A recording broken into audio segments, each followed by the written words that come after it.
Congratulations. You've just woken up in Pompeii, a bustling Roman city in the shadow of the majestic Mount Vesuvius. It's the year 79 AD, and the date is October 24th.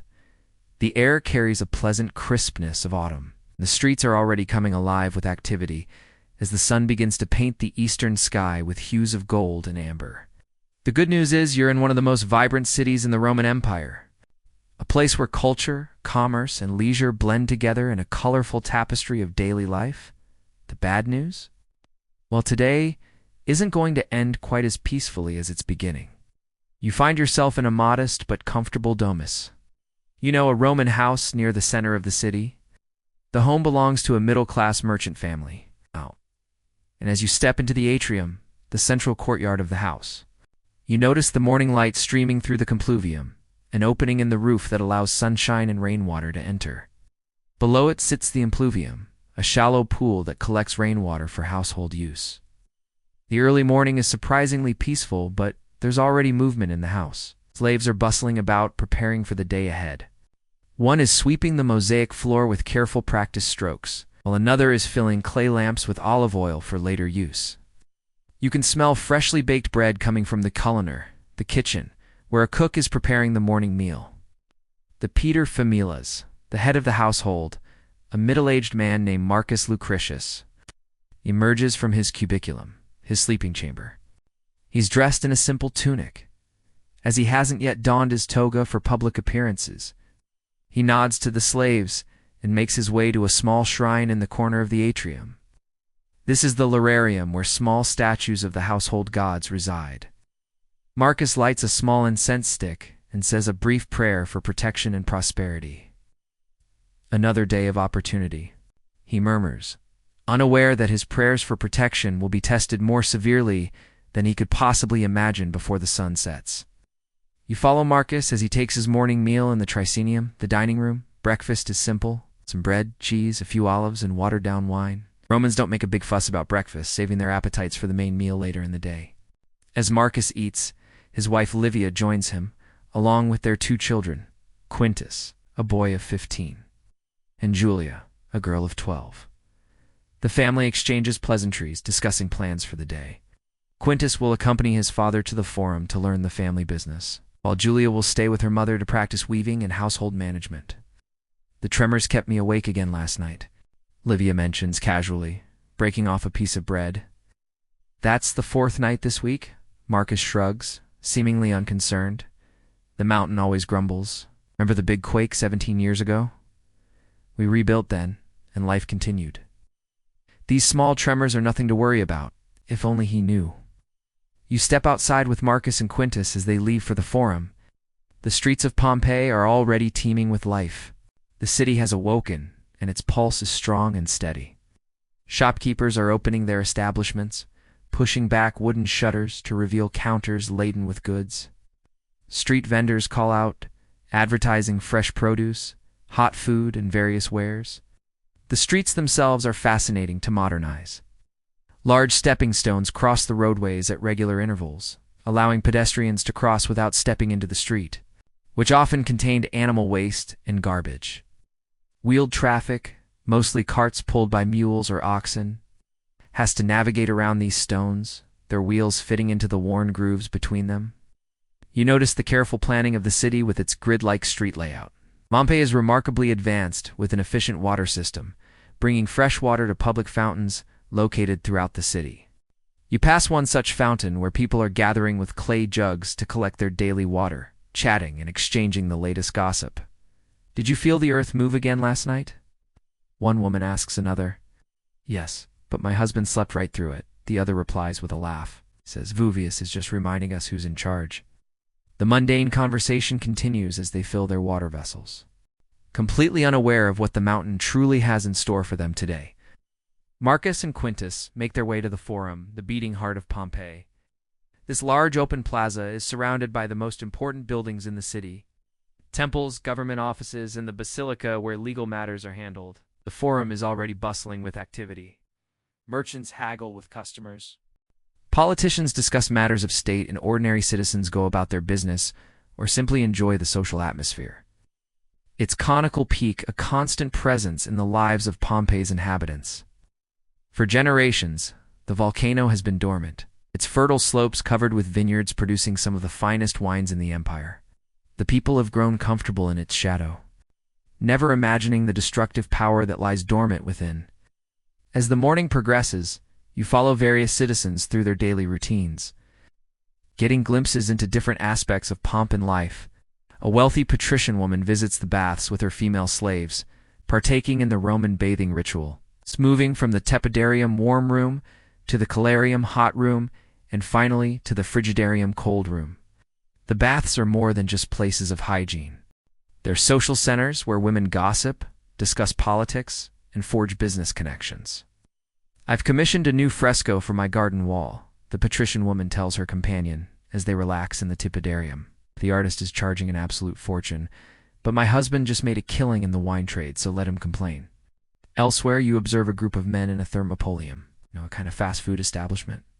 These popular eateries feature L-shaped counters with large earthenware jars called dolia embedded in them containing hot food and drink. The men stand at the counter, enjoying a quick meal of fish stew and bread, washing it down with wine. The thermopolium owner chats with his customers, discussing the upcoming gladiatorial games scheduled for the following week. On the walls, vibrant fresco depict various food items advertising the specialties of the house. "My cousin is fighting in the games," one patron boasts. "He's been training for months, says he'll dedicate his victory to Venus, the patron goddess of Pompeii." As midday approaches, more people fill the streets.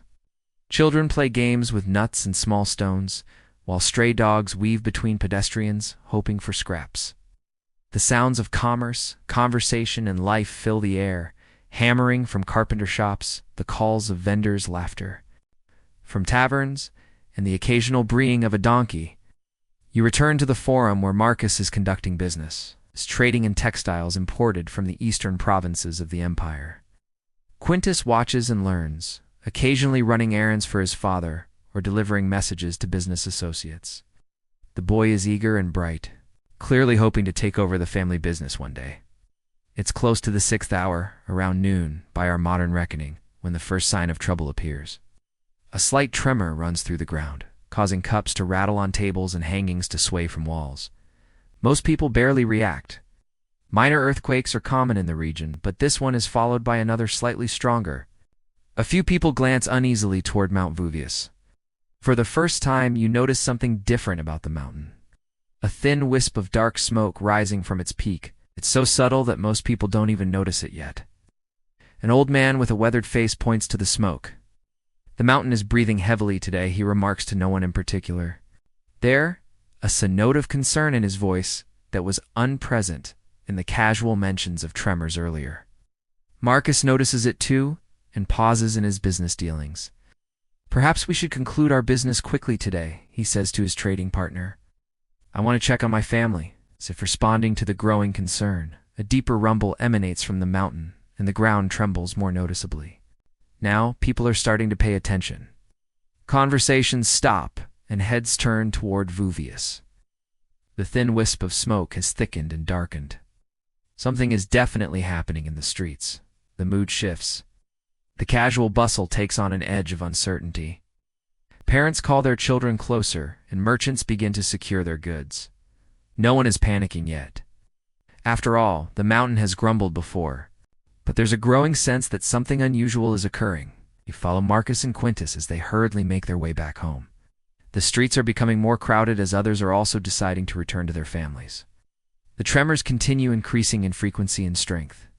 By the time they reach their domus, a cloud of dark smoke is clearly visible above the mountain. Livia and Julia are in the atrium, looking worried. "What's happening?" Livia asks as soon as they enter. "I'm not sure," Marcus replies, attempting to sound calm. "But I think we should prepare to leave the city just as a precaution." As the family begins to gather valuables and necessities, a tremendous roar splits the air. So loud it seems to shake the very foundations of the earth. Everyone freezes, eyes wide with terror. You rush to the doorway and look toward Vuvius. What you see turns your blood cold. The mountain's top has seemingly exploded, and a massive column of black smoke, ash, and fire is shooting thousands of feet into the sky.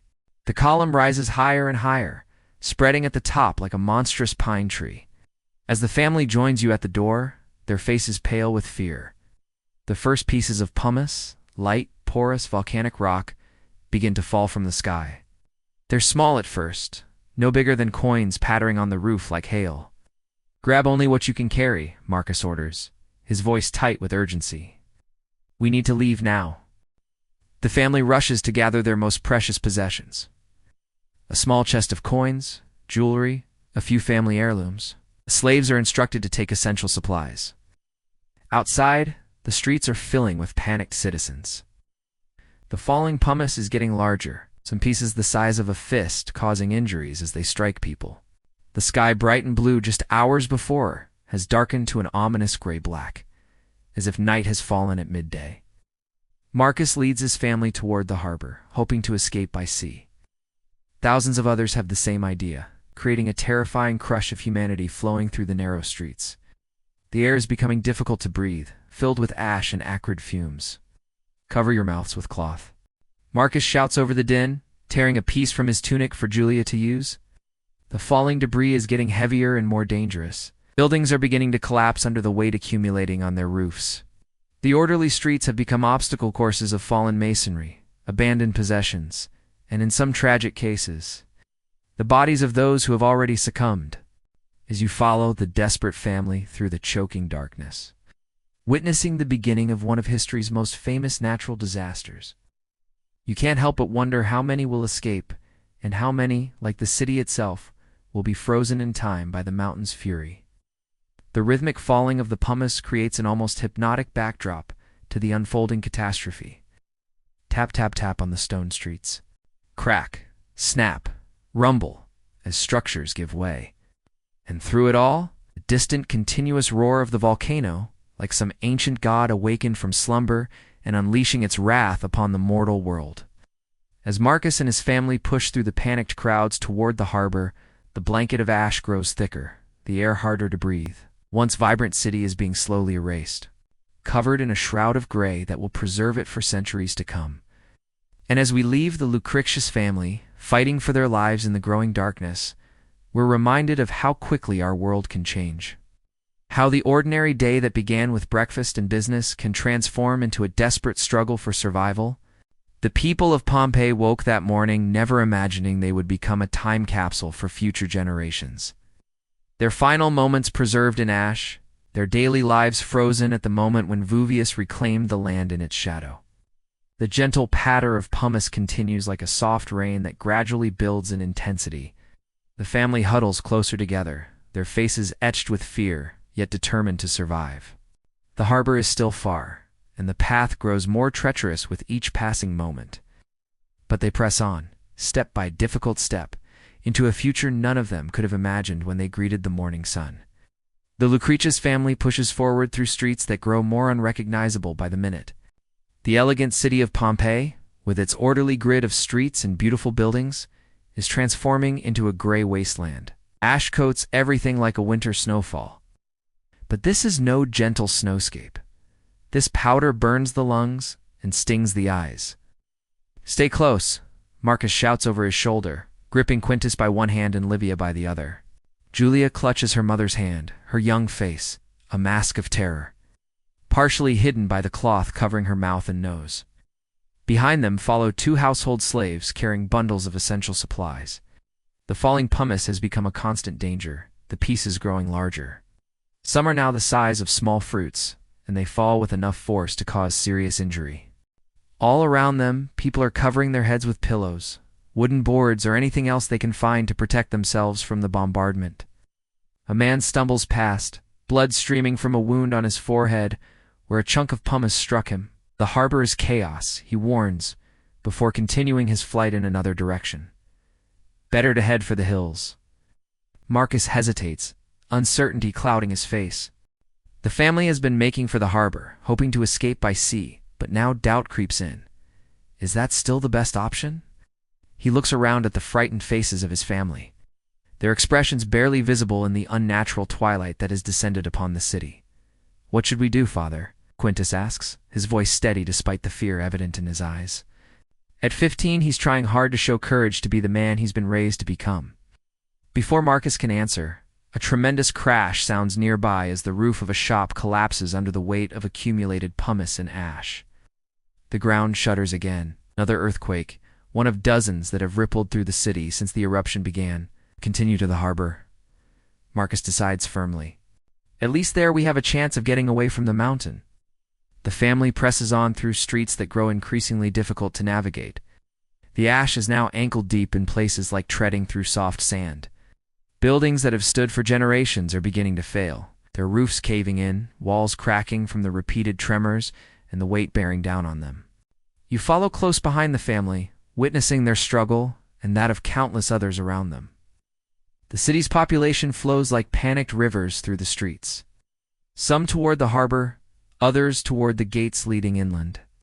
In the growing darkness, faces appear and disappear, etched with terror, desperation, and in some cases, a strange resignation. Near the temple of Apollo, you spot an elderly priest standing defiantly in the open forum, arms raised to the blackened sky. Appease the gods, he cries to anyone who will listen. Make offerings, pray for mercy. A few frightened citizens have gathered around him, kneeling in the ash, lips moving in desperate prayers. As you watch, a large piece of pumice strikes the old priest on the shoulder, sending him sprawling. His followers help him to his feet, and they retreat into the relative safety of the temple. Through the thickening apocalyptic haze, you catch glimpses of different scenes playing out across the city. A young mother wraps her infant in layers of cloth to protect it from the falling debris, then continues her flight with the baby cradled against her chest. A group of men break into an abandoned villa, looking for valuables left behind.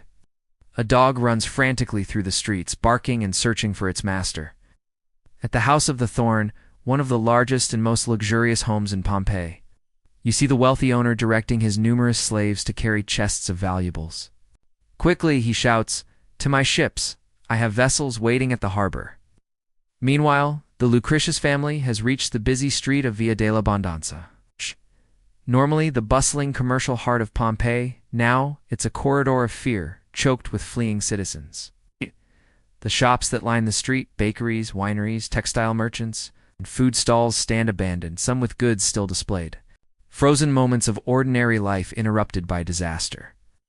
The air has grown thicker, harder to breathe. It's not just ash now, but also toxic fumes seeping up from beneath the earth. People around you are coughing, some collapsing to their knees, struggling for air. Cover your faces tighter, Marcus instructs his family. Breathe through the cloth. Julius stumbles, nearly falling in the thickening ash. One of the slaves, a man named Titus, who has been with the family for years, scoops her up without breaking stride. "I've got you, little mistress," he says, his own breathing labored, but his dedication unwavering. The group pauses briefly in the shelter of a portico to catch their breath. The scene around them is apocalyptic. The sky has darkened to a deep, unnatural black gray, with only the occasional flash of lightning from the eruption column providing brief, ghostly illumination. The continuous rain of pumice and ash creates a persistent, terrifying patter, like thousands of impatient fingers drumming on every surface. Livia clutches Marcus's arm. "The children," she says, her voice barely audible over the rumbling of the mountain and the sounds of panic around them. "We must think of the children. Are we making the right choice?" Before Marcus can answer, a man staggers toward them through the ash-filled portico. You recognize him as Numenorius Papedius, a prominent citizen and friend of the family. "Marcus," he calls, his voice raspy from the ash. "Don't go to the harbor. I've just come from there." The sea has withdrawn hundreds of feet from the shore. Ships are stranded in the mud and the waves when they return. He makes a crashing gesture with his hands. Some vessels have already been swamped. This is grim news indeed. When the sea retreats dramatically, it often returns with devastating force. Something understood even in ancient times, the harbor may not be the sanctuary they had hoped for. "What are you going to do?" Marcus asks his friend. "My family has taken shelter in the cellar of my country villa, outside the city walls," Numerus replies. "I came back to help others. The stone buildings are strongest. Some may survive if the roofs don't collapse from the weight." As if to emphasize his point, another tremor shakes the ground, and more pumice rains down around the portico. A section of cornice breaks free from the building across the street, crashing into the ash-covered ground with a muffled thud. Marcus looks at his family, his wife's frightened face, his son's determined expression, his daughter held safely in the arms of their loyal slave. The decision weighs heavily on him. Continue to the uncertain harbor, try to flee inland or seek shelter, and wait out the mountain's fury. We'll head for the Villa of the Mysteries, he decides finally, naming a large estate on the outskirts of the city. My friend Lucius owns it. No, the buildings are strong, and it's far enough from the Forum that there will be fewer people seeking refuge there. Numerous nods in agreement. A wise choice. The villa has thick walls and strong rooms. If any building survives, it might be one like that. Their new destination decided, the family moves out from the shelter of the portico. The going is even more difficult now. The ash is calf-deep in places, and the continuous rain of pumice has created treacherous piles of debris. They're forced to detour several times around collapsed buildings or streets made impossible by rubble. As they navigate through what was once the vibrant heart of Pompeii, you notice how the familiar landmarks of the city are being erased, covered in the gray shroud that is descended from Vuvius. The colorful wall paintings, the street-side shrines to household gods, the political graffiti scrawled on walls, all gradually disappearing under layers of volcanic ash. The evacuation has become more desperate now. Those who delayed leaving are frantically trying to make up for lost time. An overloaded cart has tipped over at a corner, spilling a family's possessions across the street. The owner tries vainly to salvage what he can, while urging his wife and children to continue on foot. Leave it all, he shouts when his wife tries to help him. Just go. Go. The human drama unfolding around you is both heartbreaking and inspiring. Acts of selfishness occur alongside moments of extraordinary heroism and sacrifice. A man abandons an elderly woman, presumably his mother, when she can't keep up with his pace. Moments later, a stranger stops to help the woman, half carrying her despite the danger to himself. Through it all, Mount Vuvius continues its assault. The roaring has not diminished. If anything, it has grown louder, a constant reminder of the unstoppable natural force being unleashed. The eruption column rises miles into the sky, spreading outward at its peak to form what modern volcanologists would call a pine tree shape. Wide at the top, narrowing to the trunk-like column rising from the volcano's crater. As the Lucretius family makes its way toward the northwestern edge of the city, heading for the Villa of the Mysteries, the nature of the eruption begins to change. The continuous rain of pumice and ash is bad enough, but something far worse is brewing. You notice at first a strange cloud forming on the slopes of the mountain, different from the towering column above. This cloud is hugging the ground, moving with terrifying speed down the mountainside toward the city. It's dark, roiling with internal lightning, and consuming everything in its path. This is the first pyroclastic surge, a superheated avalanche of gas, ash, and rock fragments that can move at hundreds of miles per hour and reach temperatures of hundreds of degrees. It represents the deadliest phase of the eruption, the one that will claim most of the lives lost in Pompeii. No one in the ancient world had names for these phenomena or understood the science behind them. All the Pompeians know is that something new and terrifying is approaching. Something even more dangerous than what they've experienced so far. Look at that. Quintus points toward the mountain, his young face pale with terror. The ground-hugging cloud is moving with impossible speed, swallowing the countryside between the volcano and the city. Those who fled inland earlier may already be engulfed. "Run!" Marcus shouts, grabbing Julia from Titus and pushing his family forward with renewed urgency. We must reach the villa now. Family's pace increases to a desperate sprint, their feet slipping and sliding in the ash. All around them, others who have spotted the approaching cloud are also running. A mass exodus driven by pure survival instinct. The Villa of the Mysteries lies just ahead, its red walls barely visible through the ash-filled air. Named for the remarkable fresco inside, depicting mysterious ritual ceremonies. The villa is one of the grandest private homes in the area, situated just outside the Herculaneum Gate on the northwestern edge of the city. They aren't the only ones seeking shelter there. Dozens of people are already huddled inside the villa's peristyle, the columned garden at the center of the house. Some are residents of the villa, others are refugees like the Lucretius family. The owner, Lucius, a wealthy merchant and old friend of Marcus, greets them with grim relief. "Thank the gods you made it," he says, embracing Marcus briefly. "We've been taking in as many as we can." The peristyle would normally be a place of beauty and tranquility with its elegant columns surrounding a garden filled with flowers, statues, and a central fountain. Now, it's a haven of desperate last resort, crowded with frightened people watching the sky growing ever darker outside. The cloud from the mountain. Marcus begins trying to catch his breath. "It's coming this way." "I know," Lucius interrupts, his face grave. "We've been watching it. That SYIV instructed everyone to move to the inner rooms away from the atrium and any entrances. The deeper rooms without windows may offer more protection." As they speak, a woman rushes into the peristyle from the direction of the atrium. "It's coming!" she screams. The black cloud is at the walls. Panic erupts among the refugees. People begin to push toward the inner doorways, trying to reach the windowless rooms at the center of the villa. In the crush, families are separated. Children cry out for parents, and the elderly struggle to keep their footing. "Stay together!" Marcus shouts to his family, forming a human chain with their hands linked tightly. "Don't let go."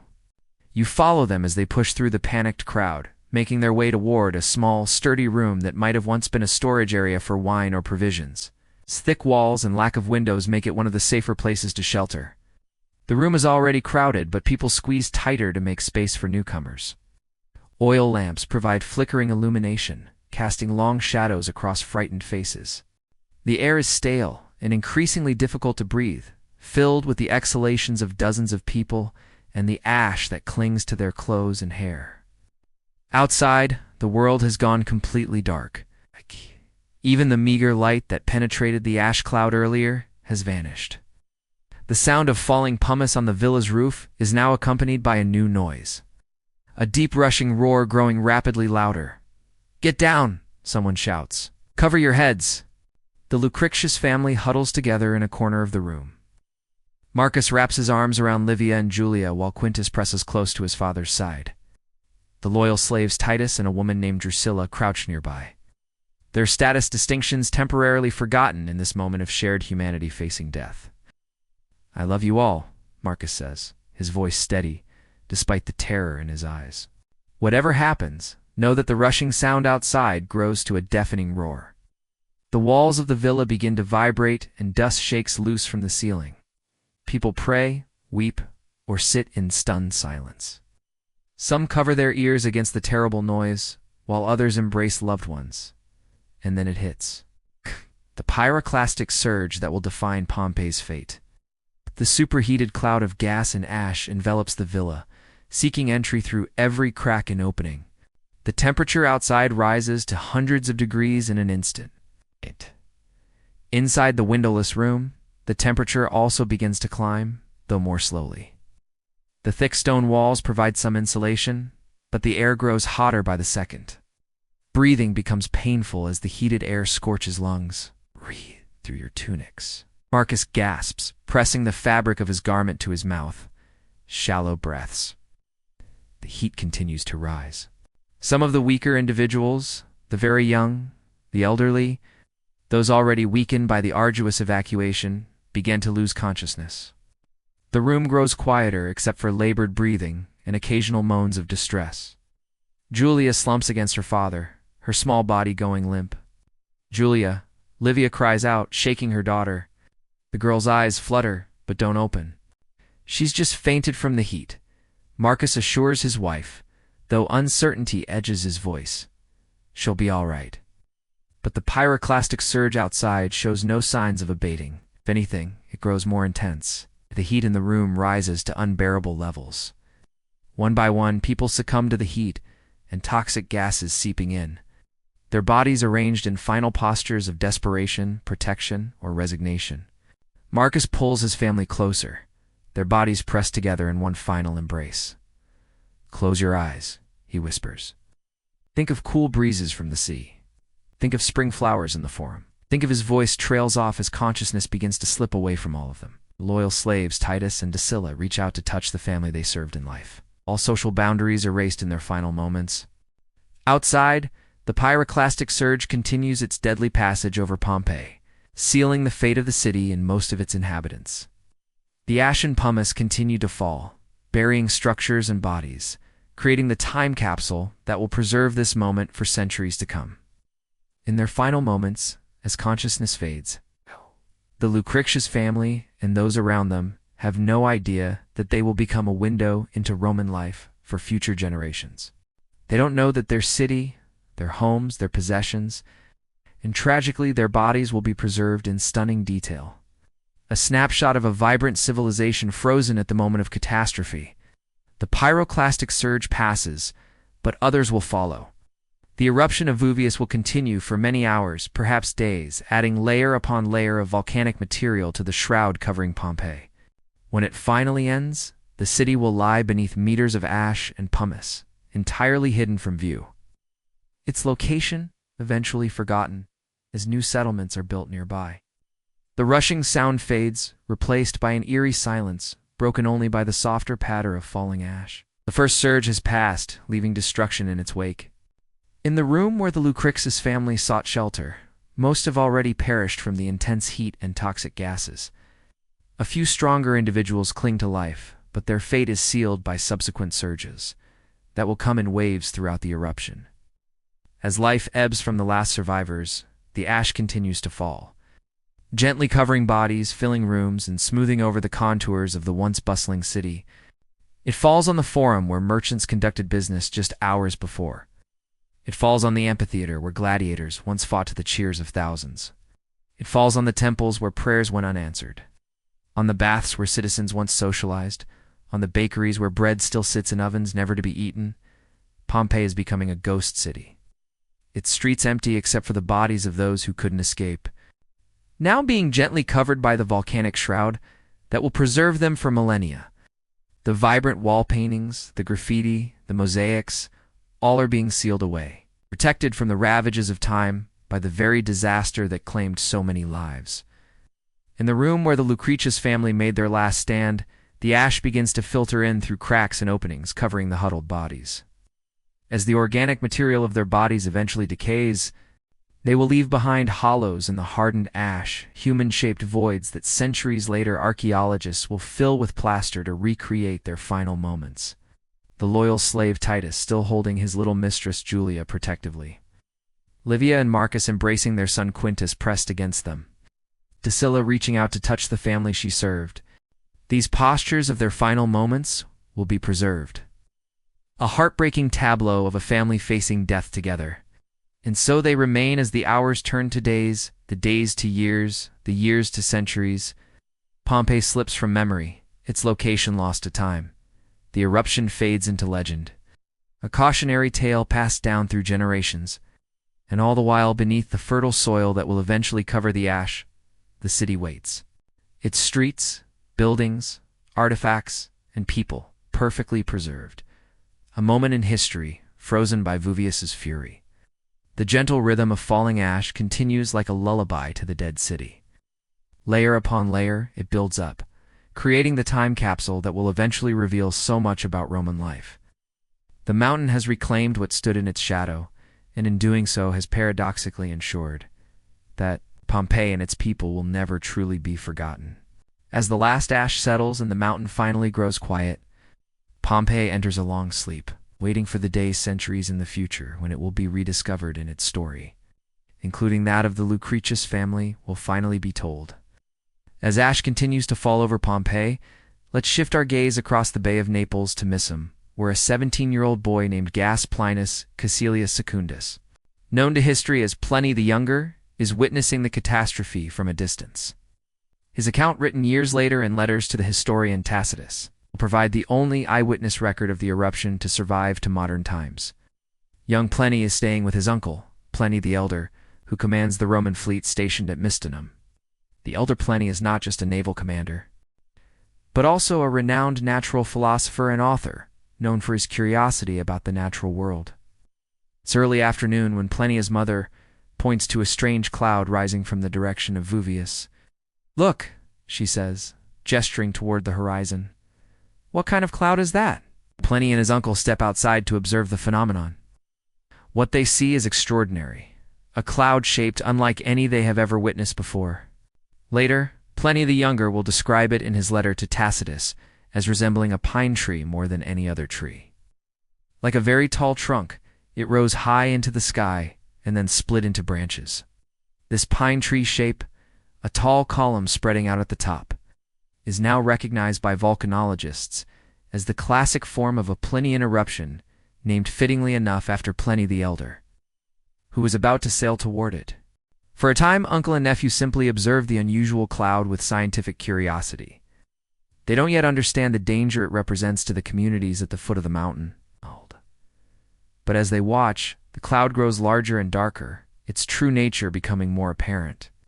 Messages begin to arrive from terrified friends living near the volcano, pleading for rescue.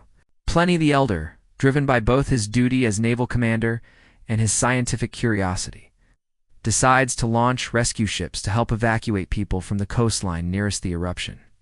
"I'm going to get closer to understand this phenomenon," he tells his nephew. And to help those in danger, young Pliny asks to accompany his uncle, but the elder Ply refuses. "Stay with your mother," he insists. "Continue your studies." This decision will save the younger Pliny's life and ensure that an account of the disaster survives for future generations. As his uncle departs with the fleet, young Ply returns to his studies, attempting to maintain some normalcy despite the ominous cloud growing on the horizon. But as the afternoon progresses, the situation at MSENIM itself begins to deteriorate. Across the bay, the Lucretius family and others trapped in Pompeii are already fighting for their lives. But at MCNM, the danger is only beginning to become apparent. Ow. The ground trembles with increasingly violent earthquakes. The sea recedes strangely from the shore, stranding marine creatures on the suddenly exposed seabed. Then, most alarmingly, a black cloud from the eruption begins to spread across the bay, toward them. "We must leave the house," Ply's mother urges as buildings around them begin to shake dangerously. It isn't safe to stay indoors. They join a stream of frightened citizens heading away from the shoreline and the approaching cloud. The sky darkens to pitch black, though it's still daytime. Pliny will later write that it was not the dark of a moonless night, but as if the lamp had been put out in a closed room. Ash begins to fall, then pumice stones. People tie pillows to their heads for protection, same desperate measure being taken in Pompeii. In the darkness, parents lose children and friends lose each other.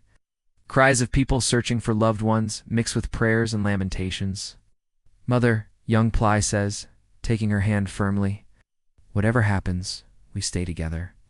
Through the terrifying night, they wait out the disaster, not knowing if they'll live to see morning or if his uncle will return from his rescue mission. He won't.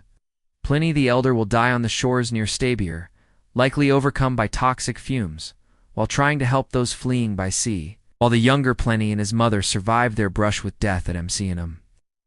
Let's return to Pompeii to witness other stories unfolding in the doomed city.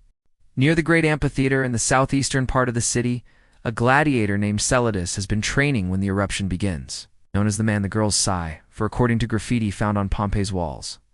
Celadus is a popular fighter, a Thracian-style gladiator who has won numerous bouts. The gladiatorial barracks are eerily empty today. Many of his fellow fighters are in Naples for games being held there. When the mountain first erupts, Celadus is cleaning his equipment in the training yard, preparing for upcoming matches. His trainer, an older man named Saturninus, who was once a celebrated gladiator himself, is the first to notice the strange cloud. "Celadus," the old man calls, pointing toward Vuvius. "Something's happening at the mountain." The gladiator looks up from polishing his helmet, his practiced eyes narrowing at the sight. "That's no ordinary cloud," he says, setting aside his work. "I've seen smoke from forest fires in my homeland. This is different." As the gravity of the situation becomes clear, Celadus faces a choice. As a gladiator, he is essentially property bound to his lanista, the owner of his troupe. Technically, he shouldn't leave without permission. But with ash beginning to fall and panic spreading through the city, such niceties of ownership seem suddenly meaningless. "I'm going to help people get out of the city," he tells Saturnus. "You coming?" The old trainer nods. Better to die doing something worthwhile than cowering here. Together, they venture into the increasingly chaotic streets, their powerful builds, and the natural authority that comes from their profession. Help them organize small groups of panicked citizens, directing them toward the gates leading away from the volcano. "Cover your head, Celadus," shouts above the din, demonstrating by tying a piece of cloth over his own short-cropped hair. "Stay together, move quickly, but don't run blindly."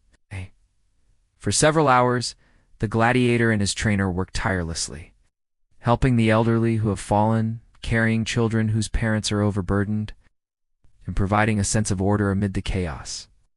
They make multiple trips to different neighborhoods, guiding groups to relative safety before returning for more. But as the pyroclastic surges begin to hit the city, even their courage and strength prove insufficient against the power of nature.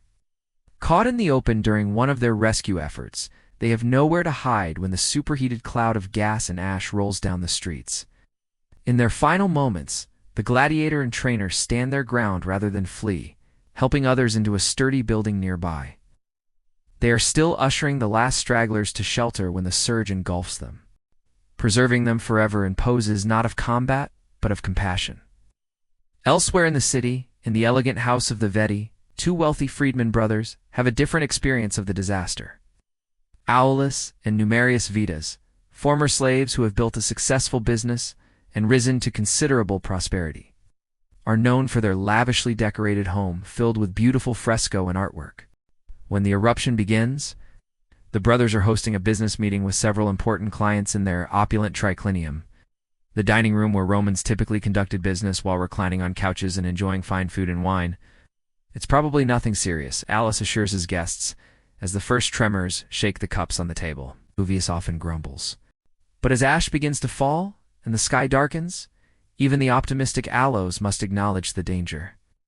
The brothers quickly gather their valuables, coins, jewelry, and small precious items that can be carried easily. Their clients depart hastily to check on their own families. "What about the artwork?" Numerius asks, looking around at the beautiful fresco that adorn their walls.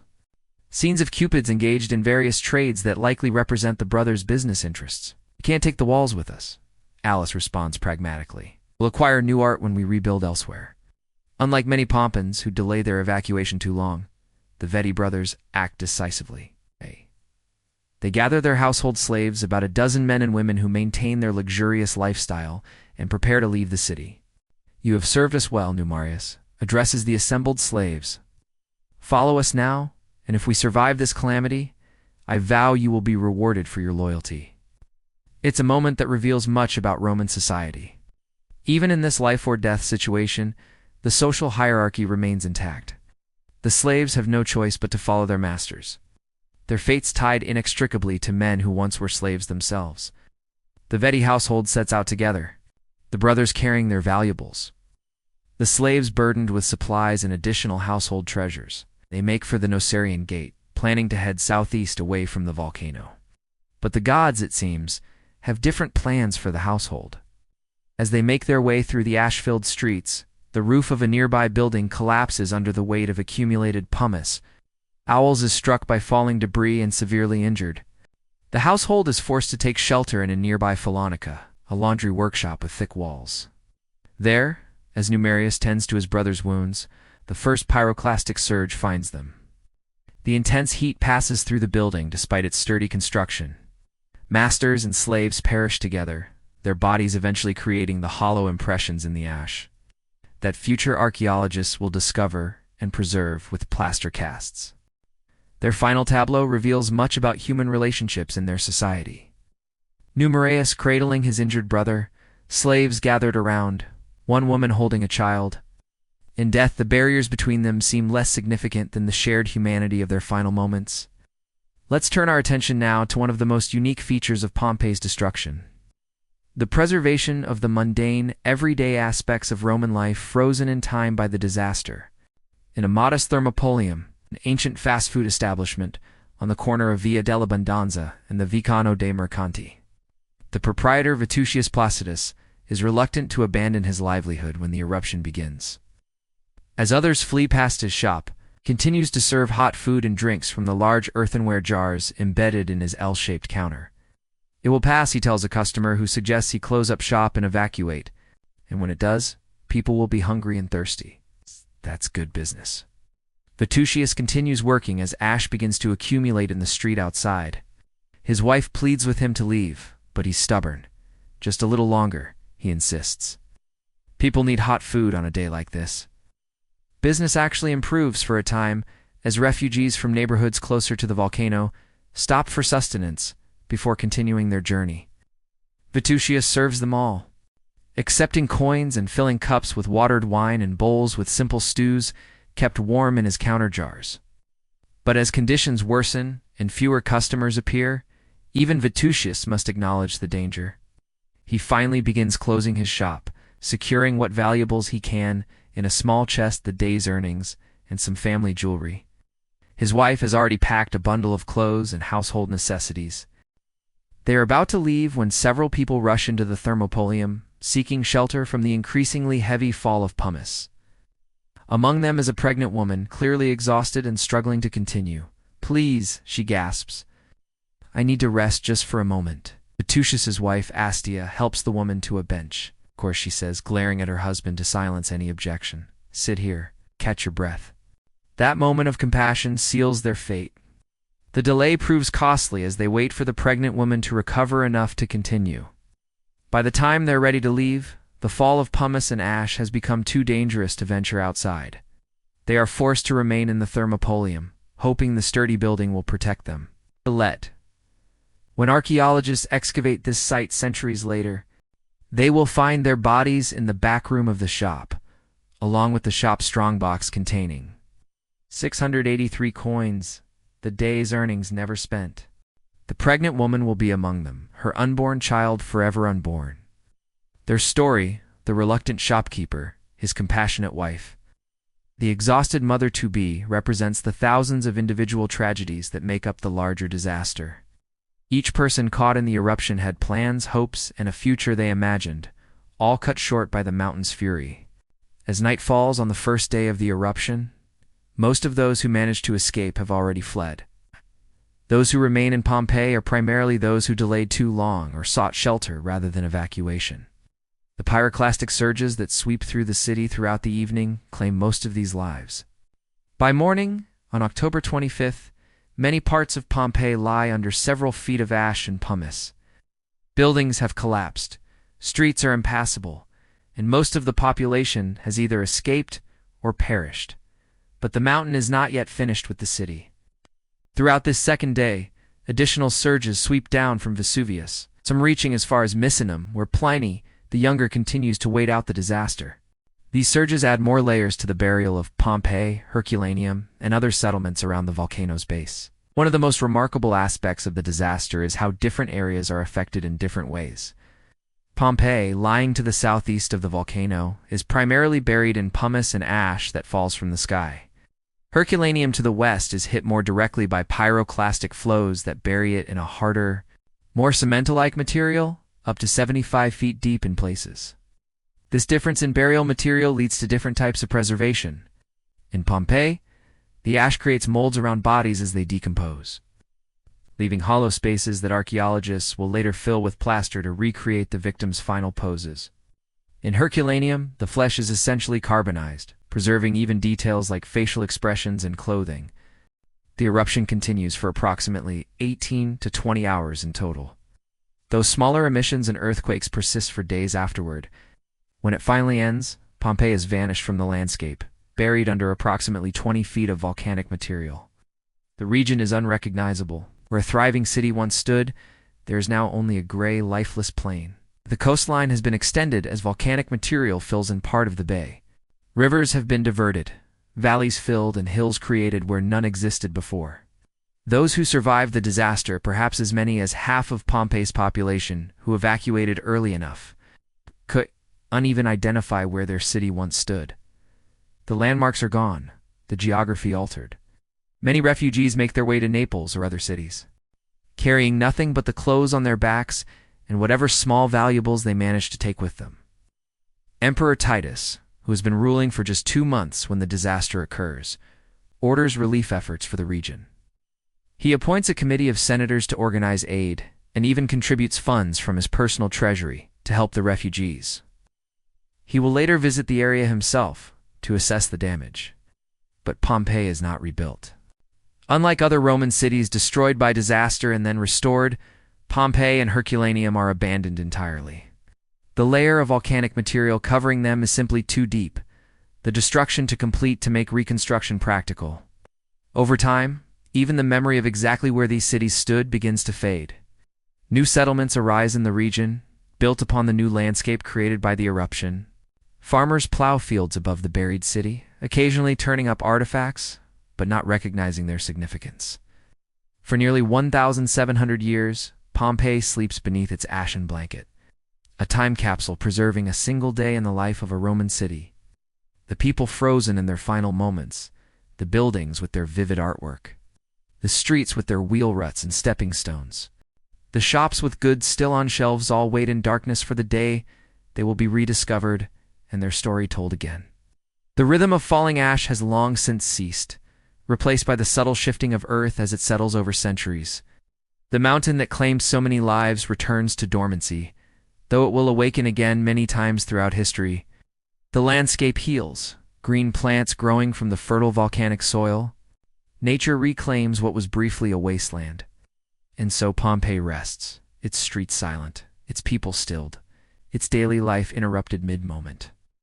Preserved not in life but in death, waiting for future generations to uncover its secrets and learn from its tragedy. The ash-covered ruins of Pompeii lay silent for centuries.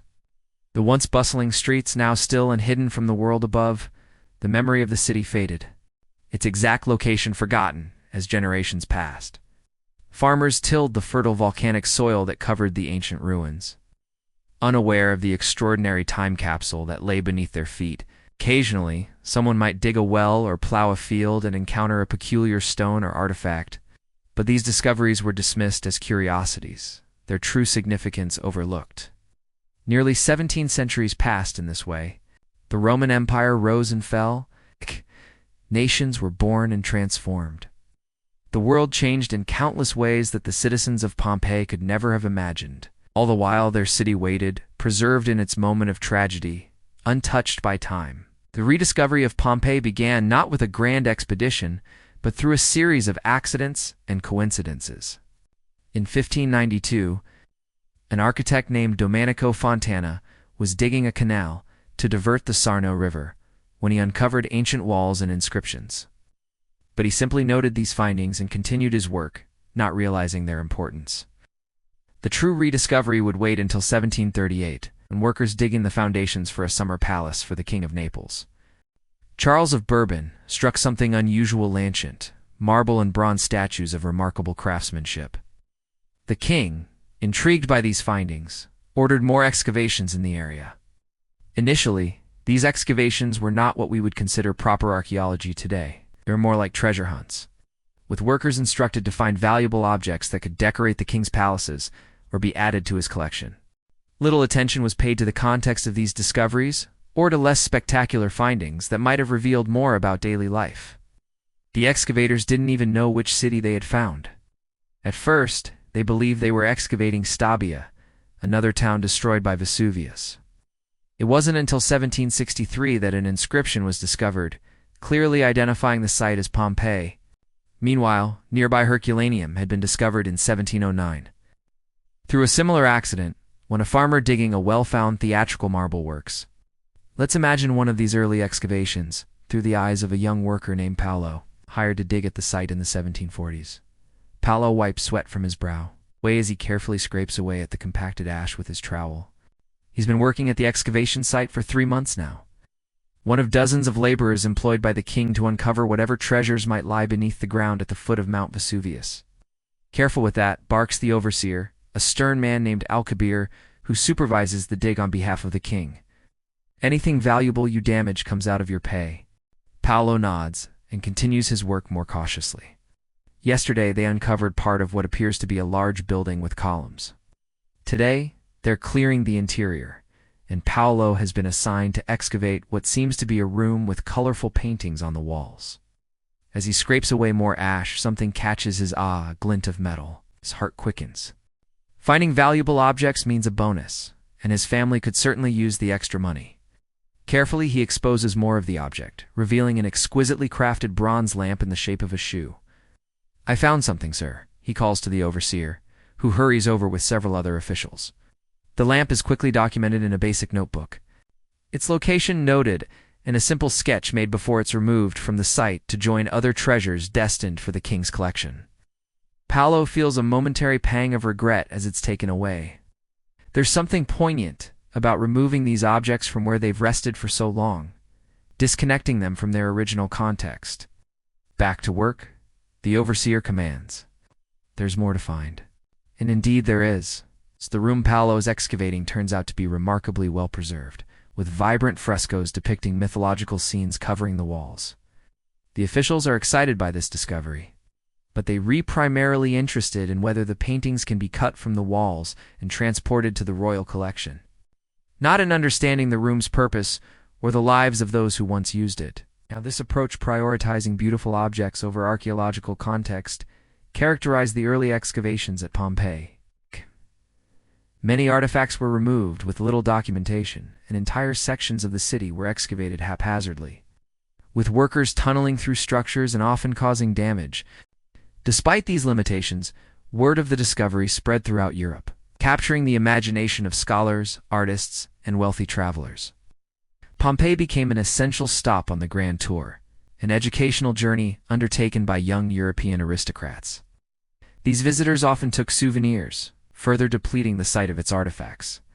As the 18th century gave way to the 19th, attitudes toward archaeology began to change. Scholars started to recognize that there was value not just in beautiful objects, but in understanding the context in which they were found, in reconstructing daily life, rather than simply collecting treasures. One of the most significant figures in this evolution was Giuseppe Fiorelli, who became director of the excavations in 1863 after Italy's unification. We must excavate not to find beautiful things, but to increase historical knowledge, Fiorelli insisted to his workers. Every fragment, every wall, every space has a story to tell. Under Fiorelli's direction, Pompeii was divided into a grid of regions and insulae blocks, creating a system for precisely documenting the location of every finding. He insisted on careful excavation that preserved structures rather than tunneling through them. Perhaps most importantly, he made sure that ordinary objects, cooking utensils, tools, everyday pottery were valued and preserved alongside more spectacular findings. But Fiorelli's most famous innovation came from a remarkable observation. While excavating, workers occasionally encountered curious cavities in the volcanic ash, spaces where something had been encased but had since decomposed, leaving its impression in the compacted material. Fiorelli realized that these cavities were the spaces left by the bodies of victims.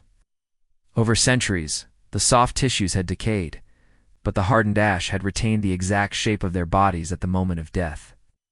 In a stroke of genius, he developed a technique for filling these cavities with plaster, creating casts that revealed the victims in astonishing detail, their postures, clothing, and even facial expressions preserved in their final moments. Let's imagine the day of this groundbreaking discovery. It's a warm spring morning in 1863. Fiorelli is overseeing excavations in a street near the Stabian Gate. A worker named Marco calls out excitedly, having discovered a large cavity in the ash. "Director Fiorelli, there's something strange here." A large hollow space with what looks like bones inside. Fiorelli hurries over, his scholarly mind already racing with possibilities. He examines the cavity carefully, noting the human bones visible at one end. "This is it," he murmurs almost to himself. "This is what I've been theorizing about." He turns to his assistant. "Bring the plaster mixture immediately. We're going to try something new." Workers carefully mix plaster of Paris with water, creating a liquid that can be poured into the cavity. Fiorelli directs the operation, ensuring the plaster flows into every part of the space. Then they wait for it to harden, the anticipation palpable among the gathered workers and scholars. The next day, they carefully chip away the surrounding ash to reveal what the plaster has captured. And the result is breathtaking. There, rendered in perfect detail, is the form of a person caught in their final moment. It's a man lying on his back, his hands raised in a futile attempt to protect himself from the deadly pyroclastic surge. The plaster has captured every detail, the folds of his clothing, his strapped sandals, even the agonized expression on his face. "Remarkable," whispers one of the scholars present. "It's as if we're looking at him across the centuries, at the very moment of his death." Fiorelli nods solemnly. "This is not just a scientific technique," he says. This is our duty to the dead, to remember them, to bear witness to their final moments. This technique would eventually be used to create hundreds of casts, each telling its own poignant story: a mother cradling her child, a dog straining at its chain, a group of people huddled together in their final moments. These casts humanize the disaster in a way that artifacts alone never could, creating a powerful emotional connection between modern viewers and the ancient tragedy.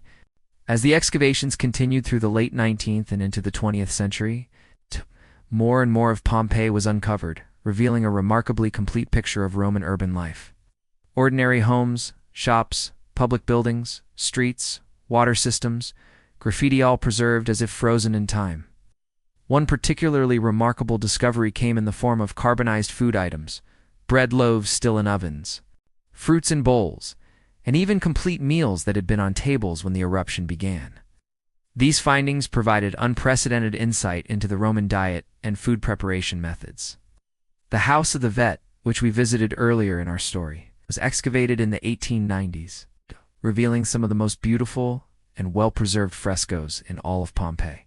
The brothers Alice and Numarius Vettius, wealthy freedmen who had once been slaves themselves, had clearly spared no expense in decorating their home with vibrant artwork depicting mythological scenes and charming cupids engaged in various trades.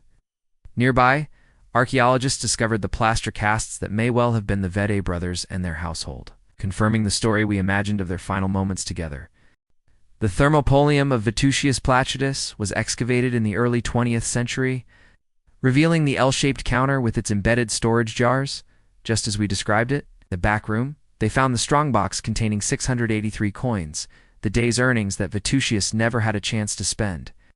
Each new discovery added another piece to the puzzle, allowing archaeologists and historians to reconstruct not just the buildings and streets of Pompeii, but the lives of its inhabitants, their work, their leisure activities, their religious practices, their social structures. The graffiti found on Pompeii's walls proved especially valuable, offering unfiltered glimpses into the thoughts, opinions, and daily concerns of ordinary people. Political slogans, advertisements, declarations of love, crude jokes, and insults, all preserved exactly as they were written nearly 2 millennia ago. One wall bears the inscription, "Celadus, the Thracian gladiator, is the delight of all the girls." This simple graffiti confirms our story of the popular gladiator who, in our narrative, died helping others escape the eruption. Another reads, "I made bread here, baker Proculus, a humble laborer, leaving his mark for posterity," never imagining that his simple statement would be read thousands of years later. As excavations continued into the 20th century, archaeological methods became increasingly sophisticated. Scientists from various disciplines, volcanology, anthropology, paleobotany, and others, began to collaborate, each bringing their expertise to bear on understanding different aspects of Pompeii and its destruction. In the 1980s and 1990s, archaeologists began using more advanced techniques to examine the human remains found at Pompeii. By analyzing bones, they could determine details about diet, health conditions, and even occupations. Dental analysis revealed surprisingly good oral health among many Pompeians, likely due to their low-sugar diet and the natural fluoride in the local water. More recently, DNA analysis has offered new insights into the population of Pompeii, revealing a genetic diversity that reflects the cosmopolitan nature of the Roman Empire. People from throughout the Mediterranean world and beyond lived and worked in this busy commercial center. Perhaps most significantly, modern volcanologists have been able to study the eruption of Vesuvius in unprecedented detail, reconstructing the sequence of events that unfolded on that fateful October day in 79 A.D. Their findings largely confirm the timeline we've ascribed in our story. The initial column of ash and pumice followed by pyroclastic surges that were responsible for most of the deaths in Pompeii and Herculaneum. Today, about 2/3 of ancient Pompeii has been excavated, with about 1/3 still buried beneath volcanic material. This unexcavated portion is now intentionally left buried by archaeologists, preserved for future generations with better techniques and technologies. It's a recognition that excavation is, by its nature, destructive. Once a site is dug up, some context is inevitably lost, even with the most careful methods. The excavated portions of Pompeii face their own preservation challenges. Exposure to the elements, rain, wind, sunlight, and temperature fluctuations causes deterioration of the ancient structures and artworks. Modern pollution and the vibrations from millions of tourist footsteps add to the stress on these fragile remains. In 2010, one of Pompeii's most famous buildings, the Scola Armaturum House of the Gladiators, collapsed after heavy rainfall, highlighting the ongoing risk to these irreplaceable archaeological treasures. This incident led to increased international attention and funding for conservation efforts at the site. Today, a team of archaeologists, conservators, architects, and other specialists works continuously to preserve what has been excavated, while continuing to study and learn from the site. New technologies from ground-penetrating radar to 3D scanning allow them to document the city in unprecedented detail and to monitor subtle changes that might indicate structural problems. Let's imagine a modern archaeological team at work in Pompeii. Dr. Alina Rossi carefully brushes dust from a newly uncovered mosaic floor in what appears to be a wealthy home in Pompeii. Region 9. Unlike the early excavators who might have simply noted the mosaic's beauty before moving on, Dr. Rossi and her team document everything meticulously. A colleague photographs the mosaic from multiple angles, while another uses a specialized scanner to create a detailed 3D model. Nearby, a botanical archaeologist carefully collects samples from the garden's soil for analysis, hoping to identify what plants grew here 2 millennia ago. "Look at this craftsmanship," Dr. Rossi remarks, pointing to the intricate pattern of the mosaic. The owner of this house spared no expense. See how the tesserae gets smaller and more detailed in the central emblem? That's the mark of a master craftsman. Her colleague nods. The pigments used here are interesting too. Yes, some of these blues might have come from as far away as Afghanistan. It shows the reach of Roman trade networks. This level of detailed analysis considering not just what was found, but what it tells us about technology, trade, and social status represents the evolution of archaeological thought since those early treasure hunts of the 18th century. As they work, tourists observe from behind barriers, cameras clicking as guides explain the significance of what they're seeing. Pompeii receives over 2.5 million visitors annually, making it one of Italy's most popular tourist destinations and creating a delicate balance between accessibility and preservation. One of the most poignant aspects of Pompeii for modern visitors is the connection they feel to the ancient Romans who once walked these streets. The wheel ruts worn into the stone paving, the graffiti scratched onto walls, the counters of thermopolia worn smooth by thousands of leaning elbows. These tangible traces of everyday life create a bridge across the centuries. When they see the plaster casts of victims, a child curled up in fear, a dog contorted in its final struggles, a couple embracing as death approached, modern visitors often find themselves deeply moved. These are not merely archaeological specimens, but fellow human beings caught in a moment of terror and tragedy that transcends time. Archaeological work at Pompeii continues to this day, with new discoveries regularly adding to our understanding.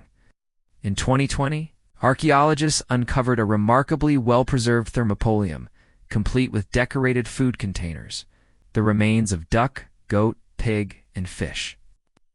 It was as if the shop had been closed only yesterday, rather than nearly 2,000 years ago. This ongoing work ensures that Pompeii remains not a static monument to the past, but a living laboratory where our understanding continually evolves. Each generation of archaeologists brings new questions, new techniques, and new perspectives to this extraordinary site. As night falls over the excavated ruins of Pompeii, the modern city lights twinkle in the distance, and Mount Vesuvius stands silhouetted against the darkening sky. I see. A constant reminder of the natural force that both destroyed and preserved this ancient city. The volcano has erupted many times since 79 AD. Most recently in 1944, and volcanologists consider it one of the most dangerous volcanoes in the world due to the large population living nearby. In the quiet evening hours, when the tourists have departed and only security guards patrol the silent streets, it's easy to imagine the ghosts of Pompeii's inhabitants going about their business. Marcus Lucretius, negotiating with customers in the forum, Celadus the gladiator training in the barracks, Vitucius serving food from his thermopolium counter. The Vedi brothers hosting guests in their lavishly decorated triclinium. Their city, frozen in time by disaster, now serves as an unparalleled window into the ancient world. A reminder of both the fragility of human life and the enduring nature of human civilization. The story of Pompeii, its vibrant life, its sudden destruction, its long sleep beneath the ash, and its gradual awakening through archaeology continues to captivate us. It's connecting us to our shared human past across the vast expanse of time. As the gentle Mediterranean breeze whispers through the ruins, carrying the scent of pine and distant seas, we can almost hear the echoes of Roman voices from that fateful day, going about their ordinary lives, unaware that their final moments would become an enduring testament to the human experience preserved for thousands of years. Beneath the shadow of the mountain, the soft moonlight illuminates the ancient stones, casting gentle shadows across the forum where citizens once gathered, the temples where they prayed, and the homes where they lived, loved, and eventually met their end. In this peaceful night scene, so different from the chaos of the eruption, Pompeii continues its silent but eloquent testimony to the lives that were lived and lost here, ordinary people whose extraordinary preservation allows us to reach across time and recognize our common humanity. The morning sun casts long shadows across Pompeii's ancient streets, illuminating the weathered stones that have witnessed the passage of countless centuries. Modern researchers arrive at the archaeological site equipped with technology that would seem like magic to the Romans who once walked these paths. Today's scientists are continuing a journey of discovery that began with those first excavations, but with tools and methods that grow more sophisticated with each passing year. Dr. Sofia Martinez adjusts her augmented reality headset as she walks through the house of the tragic poet, a well-preserved Pompeian home famous for its cave canum. Beware of the dog mosaic at the entrance. The headset overlays digital reconstructions on the existing ruins, allowing her to see the house as it might have appeared on that fateful day in 79 AD, the vibrant wall paintings restored to their original colors, furniture placed in rooms now empty, and even animated figures moving through the spaces based on archaeological evidence of how Romans used their homes. It's extraordinary, she tells her research assistant, who's documenting their observations. With this technology, we can test theories about daily life that were impossible to explore before. Look at how the light would have entered this atrium at different times of day. It completely changes our understanding of how these spaces functioned. Nearby, another team is using ground-penetrating radar to map structures still buried beneath the volcanic material.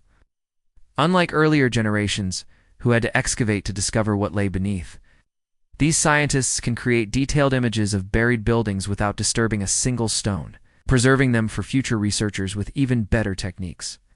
We've identified what appears to be a large public building in the unexcavated section of Region 9, explains Dr. Paolo Russo, studying the radar imagery on his tablet. Based on its layout, it might be another bath complex. But rather than dig it up immediately, we're creating a complete digital model first.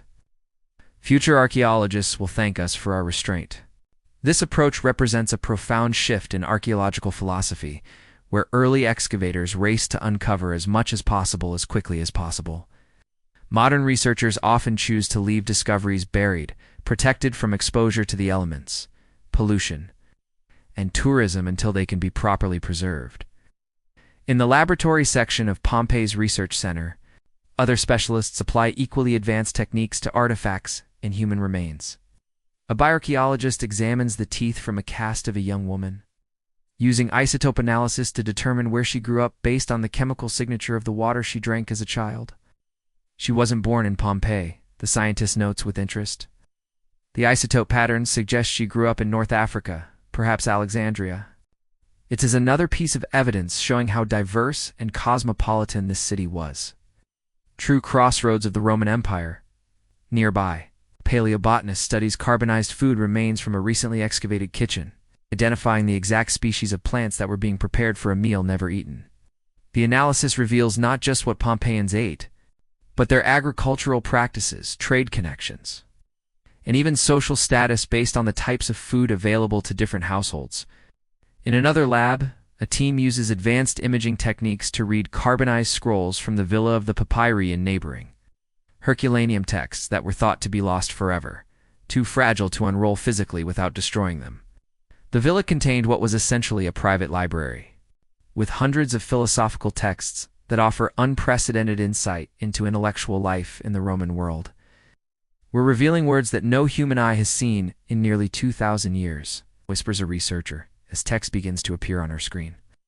This particular scroll appears to contain unknown works of Epicurean philosophy. It's like receiving a message in a bottle across the centuries.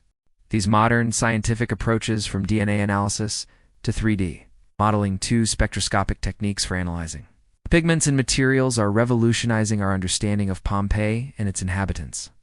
Each new investigation adds another layer to our knowledge, bringing us closer to the people who lived and died in the shadow of Vesuvius. But perhaps the most profound change in our relationship with Pompeii is not technological, but philosophical, a shift in how we view these ancient remains and our responsibility toward them. Dr. Martinez removes our headset and gazes at the actual ruins surrounding her. Technology helps us see what Pompeii was, she reflects. But there's something powerful about engaging with what it is now. To a place transformed by catastrophe into something entirely different, but no less meaningful. This perspective represents a growing recognition among archaeologists that ruins have their own significance and integrity. The Pompeii we can visit today is not simply a damaged version of the Roman city. It is a unique cultural landscape created by the interaction of human construction, natural disaster, time, and archaeological intervention. This evolving relationship with the past extends beyond the scientific community to the millions of visitors who walk Pompeii's streets each year.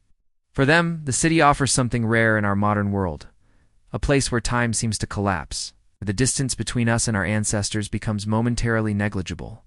Let's follow one such visitor, Emma, a college student from Chicago, as she experiences Pompeii for the first time. Emma stands in the Forum, the vast open plaza that once served as Pompeii's civic center. Her audio guide describes the buildings that once surrounded this space: the basilica, where legal matters were settled; the temples where citizens worshipped; the market where they traded goods. But Emma finds herself less interested in the architecture than in the smaller details that connect her to individual lives. She pauses to examine graffiti scratched into a wall, election endorsements, personal messages, even complaints about unfair treatment. Marcus Serenius Vasha for a deal.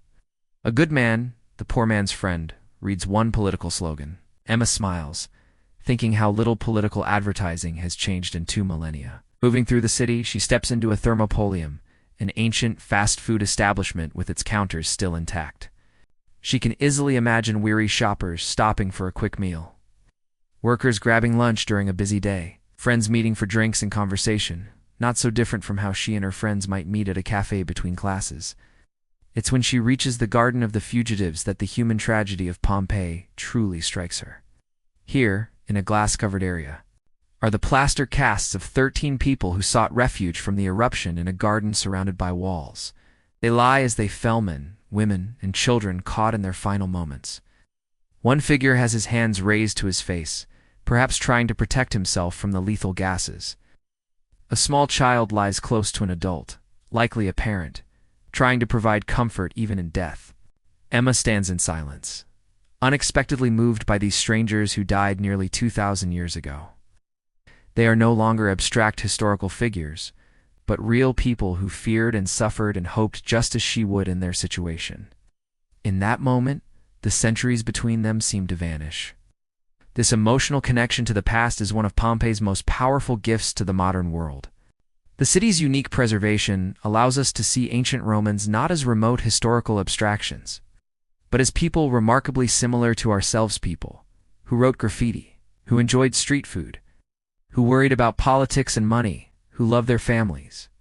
The plaster casts especially create an almost uncomfortably intimate connection across time. Unlike typical archaeological remains, fragmented bones, or grave goods, these casts capture people in their most vulnerable moments, their body language expressing fear, pain, resignation, or love. They remind us that beneath the differences of culture, language, and time lies a shared humanity and a common mortality. This recognition has profound implications for how we understand both the past and ourselves. It challenges the comfortable notion that ancient peoples were fundamentally different from us. that we have progressed beyond them in all meaningful ways. The people of Pompeii had different technologies and social structures, certainly. But their essential experiences, their joys and sorrows, their daily routines and special occasions, their relationships and aspirations resonate strongly with our own. As Emma continues her visit, she notices a small shrine in what was once someone's home. A lararium where a family would have made daily offerings to household gods and ancestors. The painted figures are still visible, protecting this space for nearly 2 millennia after the family they watched over perished. She reflects on how the Pompeians understood their place in the world, their relationship to gods, to nature, to time itself. They lived in a society that viewed time as cyclical rather than linear, that saw natural disasters as expressions of divine displeasure rather than geological processes.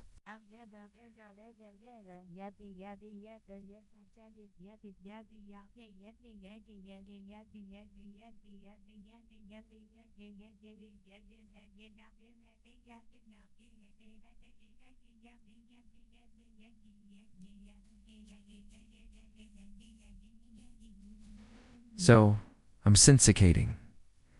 syndicating a yell. To carry valuables, to seek shelter were entirely recognizable. Pompeii also offers sobering parallels to our modern relationship with natural hazards. The Pompeians built their beautiful city in the shadow of a volcano, either unaware of or undeterred by the risk it posed. They ignored warning signs, the earthquakes that preceded the eruption. The initial phases of the eruption itself, until it was too late for many to escape. How different is this from our modern cities built on fault lines or in hurricane zones? How often do we, like the Pompeians, convince ourselves that the danger isn't imminent, that we'll have time to react when necessary? The disaster at Pompeii wasn't simply a product of ancient ignorance. It reflects patterns of human behavior and psychology that persist to this day. As the sun begins to set over Pompeii, casting a golden glow across the ancient stones, Emma finds herself at the edge of the excavated city, looking out over the areas still buried beneath volcanic ash. She wonders what secrets remain hidden there, what stories are yet to be told. This, too, is one of Pompeii's gifts, the recognition that our knowledge is always incomplete, that there is always more to discover. The city was buried suddenly, but its unveiling has been gradual, spanning centuries and continuing into our own time. Each generation uncovers not just more of the physical city, but new ways of understanding it, new questions to ask of the evidence. The sun dips lower, and the first evening stars appear above Mount Vesuvius. The volcano stands as it has for millennia, quiet sentinel now, but a reminder of nature's capacity for both creation and destruction. The fertile soil that makes this region so agriculturally productive is itself a product of volcanic activity. The disaster that destroyed Pompeii also preserved it, creating the extraordinary time capsule that continues to educate and move us. As visitors leave the archaeological park for the evening, a profound quiet settles over the ancient streets. In this stillness, it's easier to sense the echoes of those who walked here before the sandaled feet on stone. The voices in now extinct Latin dialects. The everyday sounds of a city pulsing with life until the moment when nature intervened. What lessons should we take from Pompeii? Perhaps the most fundamental is a deeper appreciation for the fragility and preciousness of human life and achievement. The Pompeians built a sophisticated, beautiful city with advanced engineering, artistic masterpieces, complex social systems, only to have it erased in hours. Their story reminds us that all human creations exist in a delicate balance with natural forces beyond our control. Yet there is hope in this story too. The very existence of Pompeii as we know it today, preserved, studied, visited, appreciated, suggests that something of us may endure beyond our individual lives, or even the civilizations we build. The Pompeians could never have imagined that their ordinary lives would fascinate people 2,000 years in the future. Their homes and possessions and bodies would be treated with reverence by cultures they couldn't envision. In this way, Pompeii speaks to our human desire for remembrance, for some form of immortality. The marks we leave, whether grand monuments or simple graffiti, may speak to future generations in ways we cannot predict. The plaster cast of a person whose name is lost to history may move a visitor from a distant future more deeply than the most elaborate tomb of an emperor.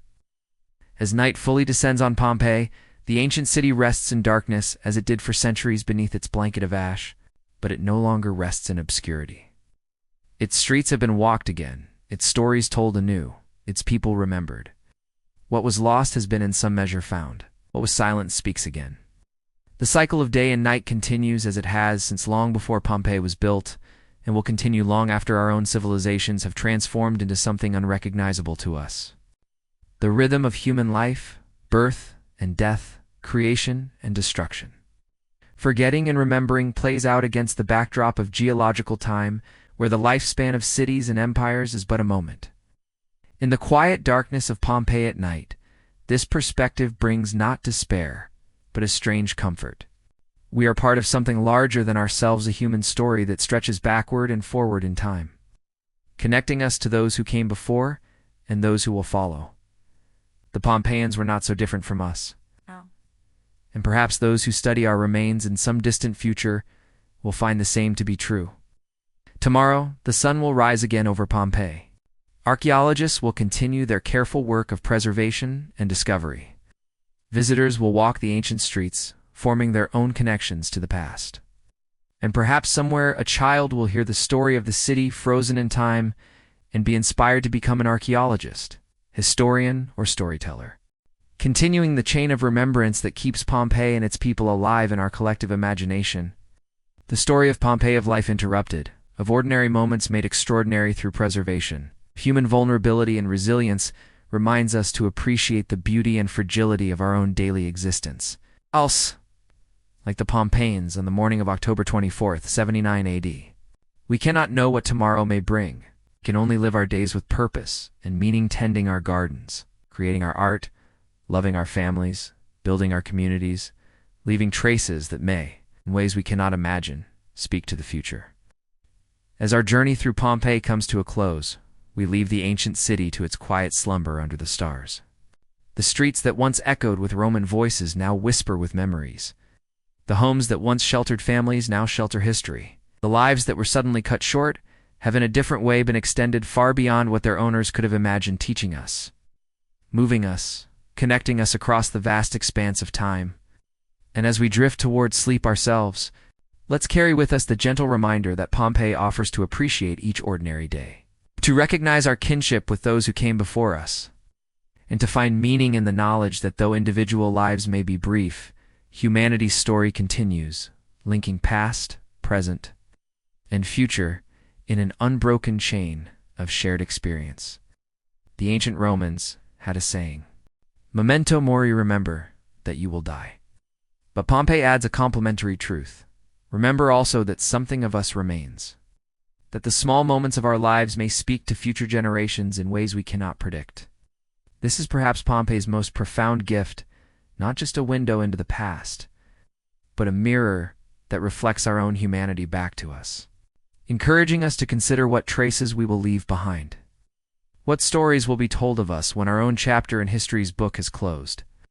With that thought, we leave Pompeii to the watchful presence of Vesuvius and the gentle light of stars that shone on the city in its prime, witnessed its destruction, and now illuminate its afterlife as one of humanity's most powerful reminders of all that we share across the centuries: our dreams and fears, our joys and sorrows, our capacity for creation and destruction, and our enduring need to connect with one another across the bridges of time.